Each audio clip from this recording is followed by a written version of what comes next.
Salut à tous, je voulais vous faire une petite vidéo concernant les batteries LiPo, donc au lithium polymère, ces fameuses piles en fait qui sont en fait des batteries avec tout un circuit électronique qui comprend la charge, donc un chargeur en USB, puis un circuit qui génère en fait la tension de service de la pile.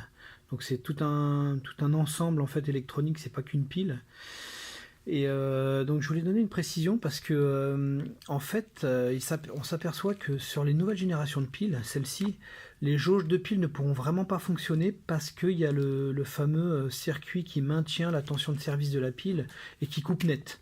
Ça veut dire qu'en gros, dès que la batterie interne ne peut plus fournir, le circuit électronique coupe la tension de la pile aux bornes sur les plots, et donc du coup la pile coupe net. Et comme il y a un régulateur, on ne peut pas mesurer en fait la variation de la pile interne. Elle est masquée en fait par le circuit. Donc du coup, en l'occurrence, cette marque là, Itinezan, je ne sais pas si je prononce bien, enfin bref, elle a ce type de circuit, et donc du coup on peut pas les utiliser, on peut pas les jauger. Alors jusqu'à présent, ma petite marque préférée, là, les Ocacel, on pouvait le faire.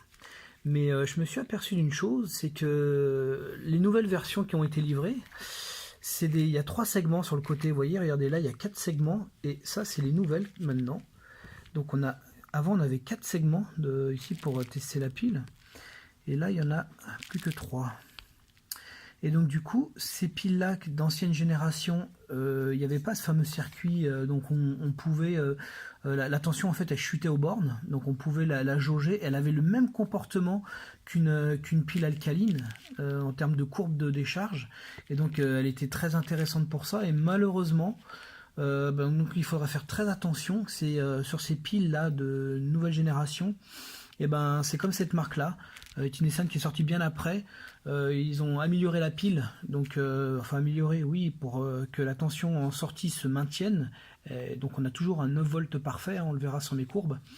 Mais par contre on peut plus la jauger, donc on sait pas exactement où elle en est, puisqu'elle fournit toujours la même tension, et puis quand elle n'en peut plus, clac, elle coupe. Donc le seul moyen de voir de jauger la pile interne finalement, eh ben, c'est d'appuyer sur le petit bouton qui est là, qui donne un aperçu en fait de la pile interne, puisqu'on peut pas y accéder en fait, comme je vous ai expliqué, par les bornes, puisqu'il y a un maintien d'une tension, une régulation de tension qui fait que on ne peut plus jauger la pile. Alors voilà, maintenant cette marque là, ils livrent tous, donc c'est ce que j'ai remarqué, celles qui sont équipées de ce circuit, elles ont 3 segments sur le côté, donc malheureusement ils livrent plus que ça, alors que les premières générations qu'on m'avait livrées, il y avait 4 segments. Et puis cette imperfection m'intéressait parce que elle avait le même comportement qu'une pile alcaline. Par contre, il faut reconnaître que comme il n'y avait pas tout ce circuit de protection, elles chauffaient un peu plus, donc elles étaient peut-être un peu plus dangereuses, dans le sens où il y avait moins de protection électronique sur ce type de pile. Mais enfin bon, quand on les court-circuitait, elles se coupaient quand même, hein, donc c'est pas non plus, elle va pas vous exploser en pleine figure. Et puis donc on a ces piles là aussi. On retrouve maintenant des piles LR6, donc au format LiPo toujours, hein, avec ce petit connecteur USB. Et donc du coup on arrive à avoir des piles, alors c'est pareil, hein, la jauge là ne fonctionnera pas, puisque la pile va couper d'un coup, hein. C'est cette marque là, hein, c'est la même que maintenant finalement Ocacel, hein, fait la même chose sur ses dernières versions. Mais du coup on pourra pas utiliser la jauge. Donc ça, je pensais utiliser ça dans une Cobra, mais elle se mettra toujours en P9, donc c'est-à-dire le niveau de maximum de la batterie, et au final elle va couper d'un coup. Et donc le mieux quand on utilise ce type de pile, moi je parle pour les artificiers, hein, c'est de toujours les charger avant de partir, comme ça vous êtes tranquille, hein. Vous avez 5-6 heures d'autonomie avec les piles, vous êtes tranquille.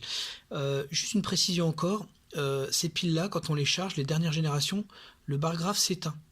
Là c'est pareil, il y a un petit voyant ici, quand la pile est chargée, le petit voyant s'éteint. Ces piles là, c'est exactement la même chose, ça s'éteint. Alors, alors que sur les anciennes piles, celles-ci, les 4 barres s'allumaient et elle ne s'éteignait pas, donc on savait jamais quand la pile était vraiment chargée, et du coup elle s'échauffait un peu. Donc c'est pour ça qu'ils ont dû mettre ce fameux circuit pour vraiment protéger tip top la pile. Mais du coup donc attention quand même, hein, ma recommandation c'est que, alors elles sont bien parce qu'on peut utiliser les jauges, on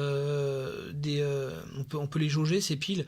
Par contre ne laissez pas sur un chargeur NVIDIA Eternam, parce que je suis pas sûr qu'elle coupe, hein, à l'intérieur, puisqu'il y a un petit échauffement de la pile quand elle a fini de charger, hein. Donc voilà. Bah c'est tout, c'était tout. Allez, à plus.